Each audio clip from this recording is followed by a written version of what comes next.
નમસ્કાર વિદ્યાર્થી મિત્રો, ઓનલાઈન એજ્યુકેશનમાં આપનું સ્વાગત છે. ગયા વખતે આપણે યુનિટ નંબર 4 સુધી અને ત્યારબાદ 2 કાવ્ય એટલે કે એટલો આપણો અભ્યાસક્રમ આપણે પૂરો કર્યો. ત્યારબાદ હવે આપણે યુનિટ નંબર 5 એટલે કે રાની કી વાવ એના વિશે આપણે એ અભ્યાસ કરવાનો પ્રયત્ન કરશું. યુનિટ નંબર 5માં પ્રીટાસ્કમાં એક સોમનાથનું આપણું મંદિર જે છે એની તસવીર, એનો ફોટો આપીને આપણને થોડીક નીચે ખાલી જગ્યા આપવી છીએ. રાની કી વાવ આપણે શબ્દ સાંભળીએ એટલે તરત આપણને થાય કે ભાઈ આ તો અંગ્રેજીનો ક્યાં પાઠ, આ તો સમાજનો પાઠ કહેવાય. કારણ કે રાની કી વાવ એટલે આપણું એક ઐતિહાસિક સ્થાન, પણ એ ઐતિહાસિક સ્થાનને વિશેષતા શું છે, એમાં કઈ બાબતો સમાવિષ્ટ છે, એની બધી વિગતોની ચર્ચા છે એ આપણા આ પાઠમાં કરવામાં આવી છે. બરાબર, એટલે એની પ્રીટાસ પણ એવી જ હોય. સોમનાથ મંદિરનું આપણને દ્રશ્ય આપ્યું છે અને દ્રશ્ય આપ્યા પછી એના નીચે એક સરસ મજાનો પેરેગ્રાફ આપીને ઉપર એના જ આપણને ઓપ્શન આપ્યા છે. હવે એ પ્રીટાસ કરવી હોય તો આપણે શું કરવાનું એ હું તમને જાણ કરી દઉં. બાકી તમે ઘરેથી થોડી ઘણી પ્રેક્ટિસ કરી શકો અવશ્ય, અને ન સમજાય તો પ્રશ્ન પણ કરી શકો. આપણે પહેલાં તો ઉપર જે આપણને વિકલ્પ આપ્યા છે એને આપણે ગુજરાતી કરી લેવાના. ત્યારબાદ આપણે જે પેરેગ્રાફ છે જેની આપણે ખાલી જગ્યા પૂરવાની છે એનું પણ આપણને થોડુંક ભાષાંતર સમજાય તો કયો શબ્દ ક્યાં વપરાય આપણને ખ્યાલમાં આવે. બરાબર, તો એ અહીંયા આપણી સામે રાખ્યું. સૌથી પહેલાં એને કીધું તો ટેમ્પલ ઓફ ખાલી જગ્યા is a great architecture example of the Hindu temples. બરાબર, ધ ટેમ્પલ ઓફ મંદિર પણ શેનું એ પ્રશ્ન છે. Is a great architectural example, એ સૌથી મહાન કાર્યકૃતિશીલતા છે એ હિન્દુ મંદિરોની જે ઉદાહરણ છે એમાં બની શકે, એટલે કે એમની નામના આવી શકે. એ એટલે કોણ? તો ઓપ્શન આપ્યા the sea, card, enchanting, majestic, Somnath, flag, pillars, big roof. તો અહીંયા આપણી સામે સ્પષ્ટ છે કે નામ દેવાનું, તો નામ શું આવે? સોમનાથ. તો આ રીતના આપણે એ ખાલી જગ્યા પૂરવાનો પ્રયત્ન કરી. ન સમજાય તો ચોક્કસ ઓનલાઈનના માધ્યમથી તમે પ્રશ્ન કરી શકો છો. એ જ રીતના બીજું આપણને આપ્યું છે. બરાબર, એના માટે થોડોક આપણો અભ્યાસ જોઈશે, કારણ કે આપણે એને સાથે એટલા બધા માહિતગાર લગભગ વિદ્યાર્થી મિત્રો નહીં હોય બહુ. બરાબર, એ એટલે કે look at the picture of Mohabbat Maqbara located at Junagadh and say whether the sentence are true or false. બરાબર, અહીંયા જુનાગઢની અંદર મોહબ્બત મકબરા છે.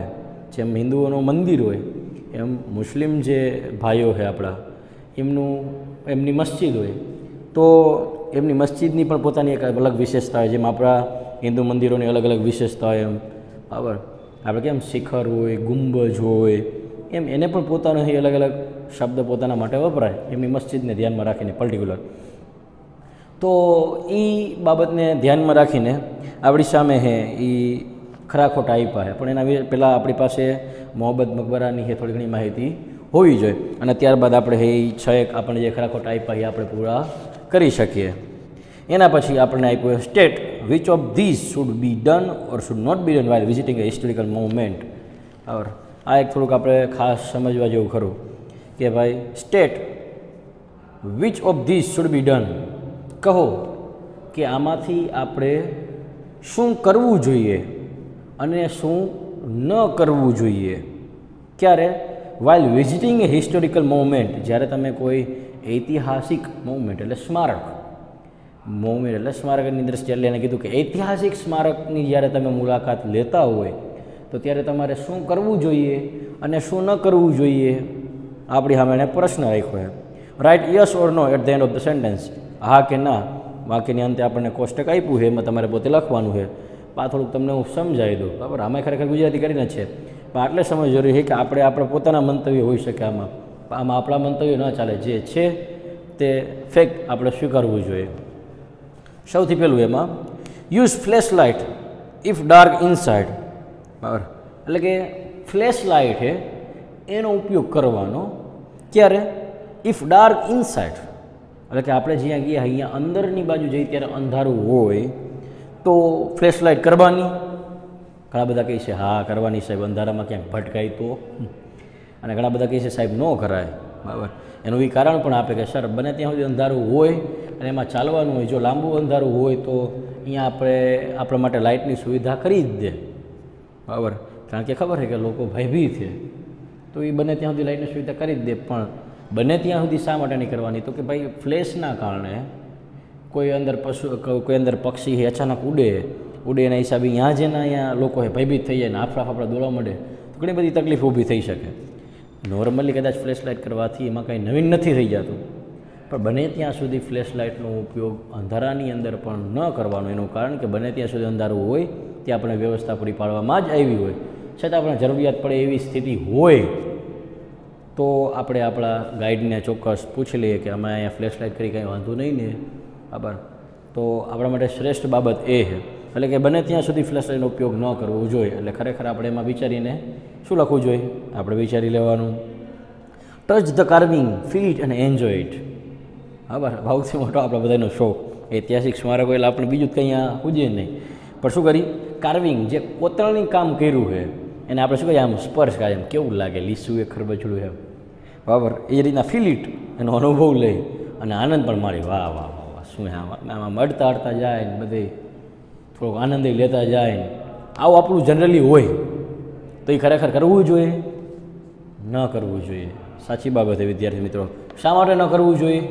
કારણ કે સમજી લો કે એ જે તમારી સામે કોતરણી છે, જે શિલ્પ કલાકૃતિ તમારી સામે છે, એ કદાચ ક્ષતિગ્રસ્ત હોય અને કાગડાનું બેસવું અને દાઢી તૂટવા જેવું થાય તો આર્થિક રીતે આપણને જે ફટકો લાગી તો અલગ જ બાબત છે, કારણ કે એની આપણે ભરપાઈ કરવી પડે કે એ ન કરવું જોઈએ આપણા દ્વારા.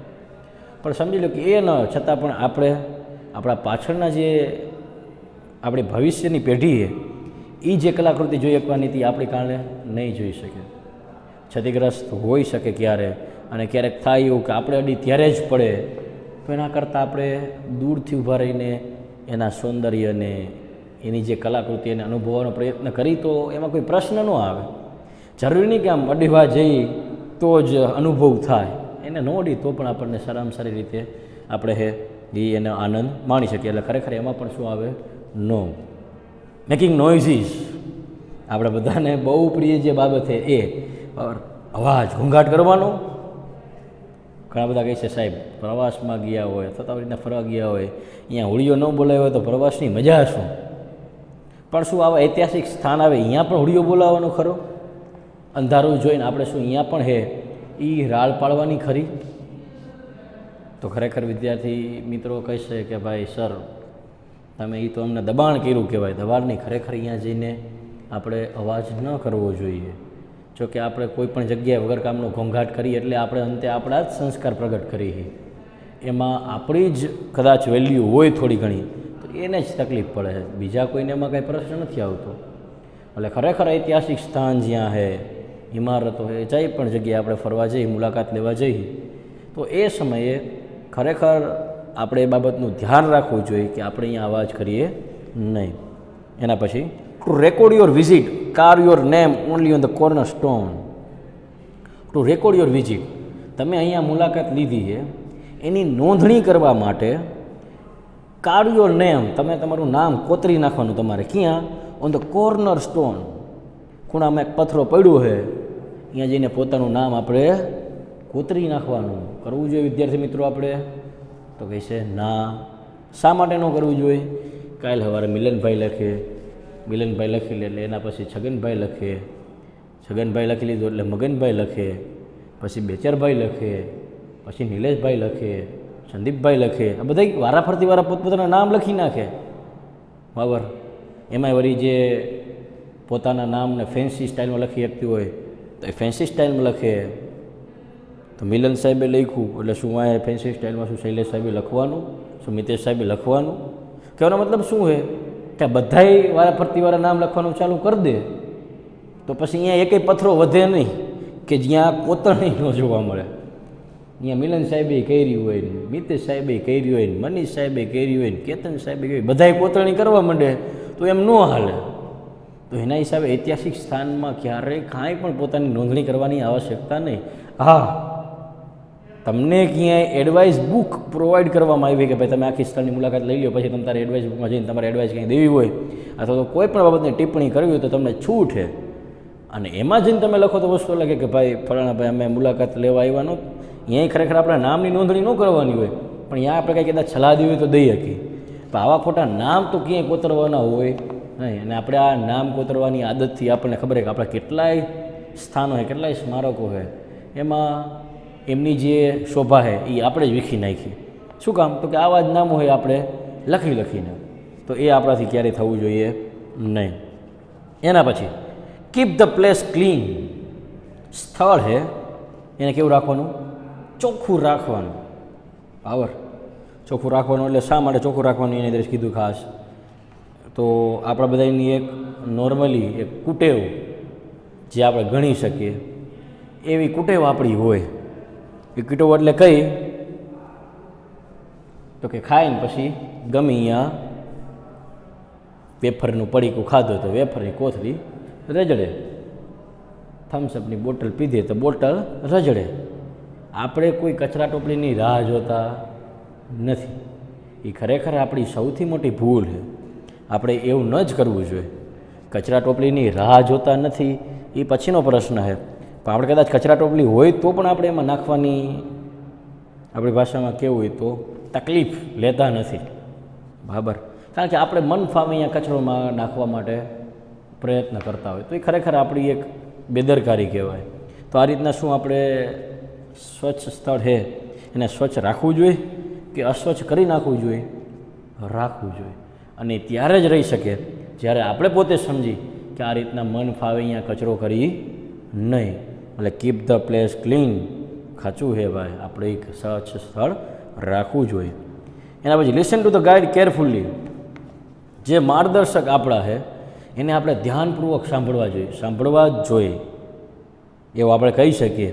પણ નોર્મલી આપણે બધા શું કરતા હોય તો કે ગાઈડ હોય એની આપણે સાંભળવાની કોઈ એવી આપણને ઈચ્છા હોય નહીં, અથવા તો ગાઈડ હોય તો એને આપણે અણી કાઢવાનો પ્રશ્ન કરતા હોય.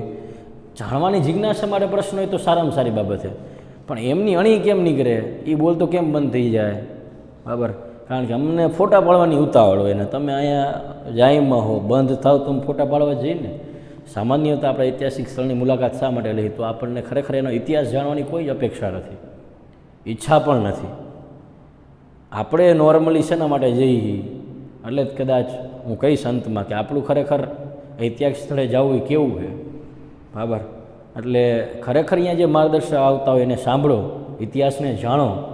અને તમારે તો પાઠ પણ આવતો સંસ્કૃતમાં, હા, પ્રવાસસ્ય વર્ણનમ. તો એમાં એને કીધું હતું કે દીકરી જે છે જે પ્રવાસમાં ગઈ હોય શીલા, એ પોતે સારી રીતે છે એ નોંધ ટિપ્પણી કરતી જાય. તો ટિપ્પણી કરવાની આદત બેસ્ટ છે કે આ સ્થળની મુલાકાત લીધી હતી, એમને વિશે અમને આ માહિતી પ્રાપ્ત થઈ, બરાબર, અથવા તો અમને એમના ઇતિહાસની આટલી જાણ થઈ. તો એ પણ તમે અહીંયા લખવા જોઈએ. પણ કમસે કમ એ ન થાય તો આપણે માર્ગદર્શક આપણો જે છે ગાઈડ છે એને તો શાંતિથી સાંભળીએ. Scratch the exhibits to check its material. બરાબર, સ્ક્રેચ ધ એક્ઝિબિટ્સ એટલે જે અહીંયા પ્રદર્શનની વસ્તુ છે એને આપણે શું કરી? ચેક, તપાસી. શેના માટે? આ કઈ ધાતુથી બની હારી? પાણામાંથી કર્યું છે, લોખંડમાંથી કર્યું, શેમાંથી કર્યું? એના માટે આપણે ખોતરીને પછી જોઈએ આખી હોય પથ્થરો શું છે. શું એ કરવું જોઈએ આપણે? તો કે ન જ કરવું જોઈએ. Ask questions to your teachers or the guide. બરાબર, તમારા શિક્ષક અથવા તો તમારા માર્ગદર્શકે એમને તમારે પ્રશ્ન કરવા જોઈએ. પ્રશ્ન ચોક્કસ કરવા જોઈએ. પ્રશ્ન પૂછવામાં કોઈ વાંધો હોય નહીં. અને 100% પ્રશ્ન કરીને આપણી જિજ્ઞાસા પૂરી ન થાય તો આપણે અંતે ગૂગલના માધ્યમથી એમની આપણી તહકીકાત સુધી પહોંચવાનો પ્રયત્ન કરવો જોઈએ. એટલે કે આપણા પ્રશ્નો આપણને સંતોષ ન મળે ત્યાં સુધી આપણે એ પ્રયત્ન ચોક્કસ પડે કરવો જ જોઈએ. એમાં કોઈ તકલીફ છે નહીં. તો આટલી બાબતો આપણે ધ્યાનમાં રાખવી જોઈએ કે ભાઈ બને ત્યાં સુધી આપણે લાઇટનો ઉપયોગ ન કરીએ. કોઈ પણ અહીંયા કોતરણી છે તો એને અનુભવવા માટે, એનો આનંદ માણવા માટે આપણે એને સ્પર્શ પણ ન કરીએ, અવાજ પણ ન કરીએ. બરાબર, પોતાના નામની નોંધણી કરવા માટે અહીંયા કોઈ પથ્થરો પડ્યો હોય તો અહીંયા નામ ન લખી આવીએ આપણે. એ જ રીતના સ્થળને સ્વચ્છ રાખીએ. જે આપણો માર્ગદર્શક છે એમને આપણે કાળજીપૂર્વક સાંભળીએ.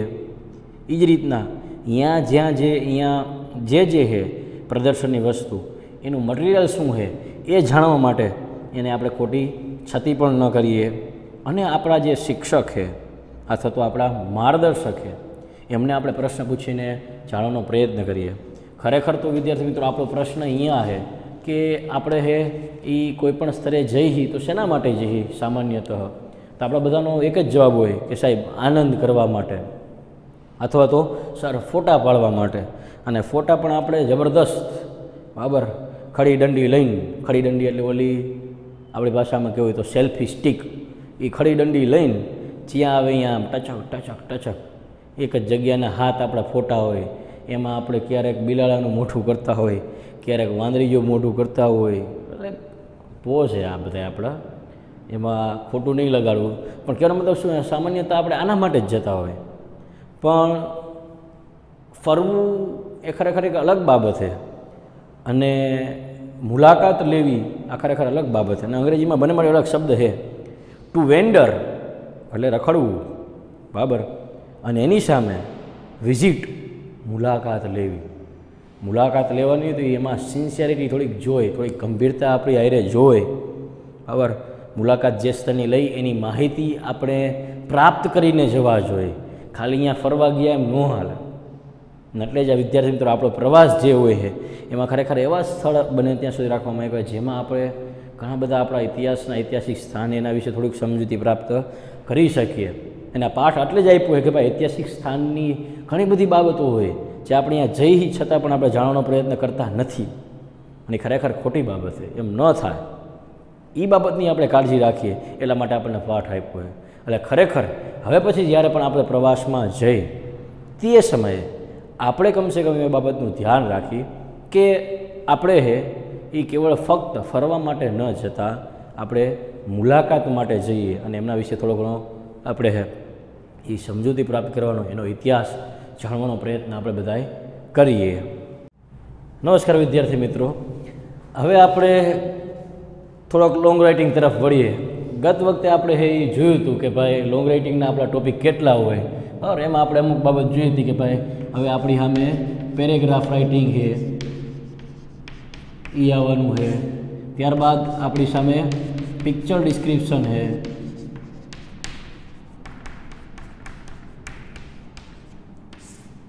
તે ટોપિક આવવાનો છે. ત્યારબાદ આપણે જોયું હતું કે ભાઈ ઈમેલ રાઇટિંગ છે એ આવવાનું છે, એપ્લિકેશન છે એ આવવાનું છે. અને આજે આપણે જે ટોપિક શીખવાના છે એ એટલે કે રિપોર્ટ રાઇટિંગ. તો કે રિપોર્ટ રાઇટિંગ છે એ આવવાનું. એટલે કે આ બધા હવે આપણે ભવિષ્યમાં આવનારા આપણા લોંગ રાઇટિંગના ટોપિક છે. એમાં આપણે 9માં જે છે એ પેરેગ્રાફ રાઇટિંગ, પિક્ચર ડિસ્ક્રિપ્શન અને રિપોર્ટ, આ ત્રણ આપણે છે એ કરવાના થશે. એમાં રિપોર્ટ એ આપણે આ વખતે છે એ શીખવાના છે. મેં ગયા વખતે તમને વાત કરી હતી કે વિદ્યાર્થી તો જો તમારી પાસે ગ્રામર હોય તો એમાંથી થોડો ઘણો તમે અભ્યાસ કરજો જેથી કરીને તમને સમજાય. તો આપણે રિપોર્ટ રાઇટિંગ જોઈએ બરાબર. રિપોર્ટ રાઇટિંગ છે એમાં સૌથી મહત્ત્વની બાબત શું છે તો કે રિપોર્ટમાં છે એ રિપોર્ટ એટલે અંતે શું તો આપણી દ્રષ્ટિએ સમજવું હોય તો આપણે બધાએ છાપવું બરાબર. આપણે સમાચાર પત્રક વાંચતા હોઈશું તો સમાચાર પત્રકમાં આપણે જોયું કે નાના નાના છે એ સરસ મજાના છે સમાચાર હોય. એમાં ઉપરની 2 લાઈન છે એ મોટા અક્ષરે અને ઘાટા અક્ષરે લખ્યું હોય અને નીચે નાના નાના અક્ષરે એમાં વિગત પૂરી પાડી હોય. ઉદાહરણ તરીકે મેનનગર ચોકડીએ એક ટ્રક અને એક ટ્રેક્ટરની લારી વચ્ચે અથડામણ, અને પછી ટપકા કરીને લખ્યું હોય 2 ના મોત. આટલું આપણી હેડલાઇન હોય અને એની નીચે પછી વિસ્તૃત વર્ણન કરવામાં આવ્યું હોય કે ફલાણા ફલાણા ભાઈનો ફલાણા ફલાણા સમયે પોતાની હે ગતિમાં જવાના કારણે ફલાણા ફલાણા ભાઈ સાથે આકાશમાં થયું અને એમાં ફલાણા ફલાણા 2 ભાઈનું મૃત્યુ થયું. બાકીનાના ભાઈને એ તાત્કાલિક ધોરણે છે એ સારવાર આપવા માટે દવાખાને લઈ જવામાં આવ્યા. તો આ રીતની એમાં વિગત પૂરી પાડવામાં આવી હોય બરાબર. તો એ આપણો રિપોર્ટ હોય. એ ખરેખર ગુજરાતીનો રિપોર્ટનું એક માધ્યમ છે. તેમાં આપણે જોઈએ તો સૌથી મહત્ત્વની બાબત શું હોય તો પેલી જે હેડલાઇન હોય કેવી હોય એ આપણે વાંચી લઈને એટલે કદાચ અંદરનું આપણે ન વાંચીને તો હાલે. તો એને રિપોર્ટની ભાષામાં આપણે શું કહેવાય તો કે ટોપિક. જે વચ્ચે છે એ લખાવો જોઈએ બરાબર. એટલે કે મુખ્ય સેન્ટર પોઈન્ટ હોય એમાં આપણે પહેલાં શું લખવાનું ટોપિક બરાબર. અને બને ત્યાં સુધી આપણે ટોપિક કેવું હોય, ટોપિક બહુ મોટો ન હોય. ટોપિક એટલે આપણી ભાષામાં કેવું હોય તો વિષય.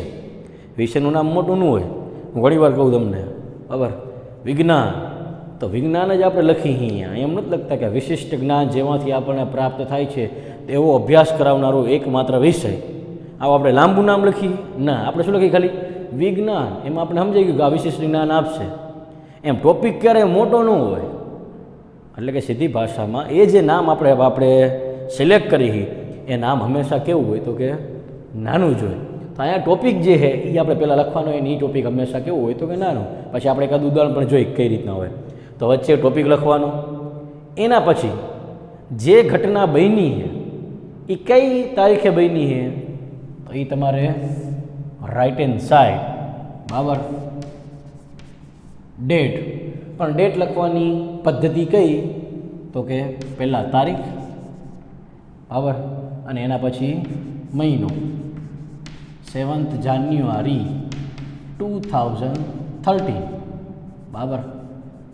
તો આ રીતના તમારે તારીખનું એવું ફોર્મેશન રાખવાનું, બરાબર. એટલે જમણી બાજુ આપણે તારીખ લખવાની થાય. ત્યારબાદ લેફ્ટ હેન્ડ સાઈડ પ્લેસ, સ્થળ લખવાનું થાય જે પણ હોય. ઉદાહરણ તરીકે મહેન્દ્રનગર, તો મહેન્દ્રનગર,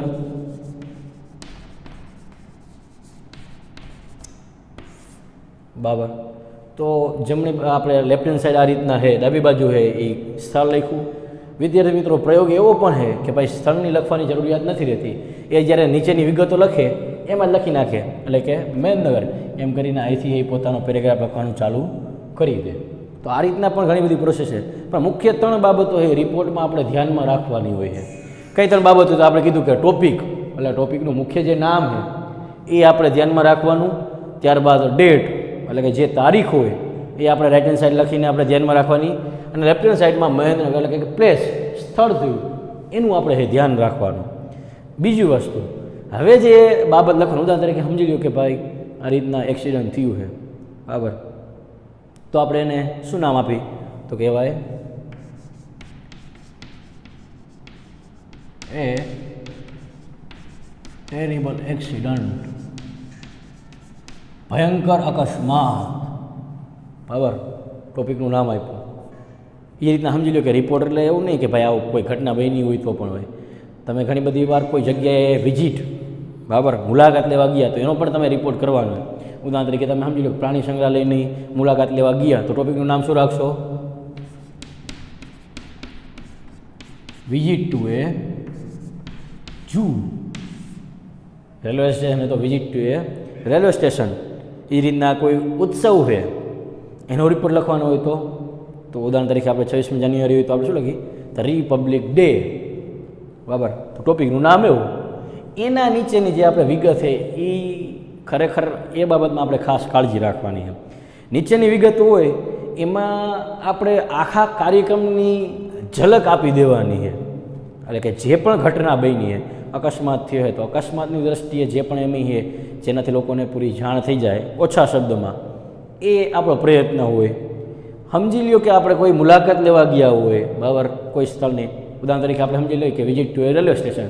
રેલવે સ્ટેશનની મુલાકાત લેવા ગયા હોય તો આપણે સૌથી વધારે શું અહીંયા દેખાય તો કે પેસેન્જર શું કરતો હોય? રાહ જોતા હોય. The passengers are waiting for the trains, બરાબર. એ રીતના ઘણા બધા આપણને એ ફેરિયાઓ દેખાય, બરાબર, અલગ અલગ વસ્તુ વેચતા હોય તો આપણે લખીએ કે there are many hawkers there, they are selling books, they are selling food parcels, they are selling magazines, XYZ. આ રીતના આપણે ઘણી બધી બાબતો અહીંયા લખી શકીએ. પણ પછી આખું વર્ણન કરવા નહીં જવાનું કે ભાઈ અહીંયા જે હોકર છે એણે કેવા કપડાં પહેર્યા હતા, એની આવશ્યકતા નહીં પાછી અહીંયા. એટલે સીધી ભાષામાં મુખ્ય બાબત છે એ હાઇલાઇટ થઈ જાવી છે, બરાબર. તો એ રીતના નીચેની બાબત છે એ આપણે છે એ ઓછામાં ઓછા 15 થી 17 લાઇનમાં છે એ આપણે લખીને પૂરું કરવાની હોય. તો એટલી આપણે લાઈન છે એ લખીએ અને આપણે છે એ એમાં વિગત પૂરી પાડી શકીએ. રિપોર્ટમાં નીચે કોઈને લખ્યો રિપોર્ટ એ લખવાની આવશ્યકતા હોય નહીં. એટલે કે ભાઈ ફલાણા માધ્યમ દ્વારા એ લખાણવામાં આવ્યું હોય તો અહીંયા નીચે નામ લખવાની જરૂર નહીં. કેમ આપણે પત્રમાં લખતા કે ભાઈ યોર લવિંગલી, યોર ફેથફુલી. તો આવી વિગતો છે એ તમારે રિપોર્ટમાં લખવાની આવશ્યકતા નહીં. એટલે આપણે મુખ્ય 4 બાબતો આપણે ધ્યાનમાં રાખવાની કીધી. સૌથી પહેલાં ટોપિકનું નામ, જે સેન્ટરમાં, વચ્ચે મધ્યસ્થ લખવાનું, અને એ નામ કેવું હોય, વિસ્તૃત નહીં, ટૂંકું અને વાંચીને ધ્યાનમાં આવી જાય કે ભાઈ શું ઘટના છે એવું. ત્યારબાદ ડેટ, જે રાઇટ હેન્ડ સાઈડ હોય, જેની લખવાની પદ્ધતિ કેવી, પહેલાં નંબર, મહિનો અને પછી વર્ષ, બરાબર. એ આપણી પ્રોસેસ યાદ રાખવાની. એના પછી લેફ્ટ હેન્ડ સાઈડ ઉપર આપણે સ્થળ લખવાનું, જે સ્થળમાં છે એ ટૂંકું હોય, બરાબર, એમાં બહુ કંઈ હોય નહીં. અને એ સ્થળ કદાચ તમે પેરેગ્રાફની સાથે પણ લખી શકો, સ્પેશિયલ લખવાની જરૂર નહીં, અને લખો તો પણ સારું.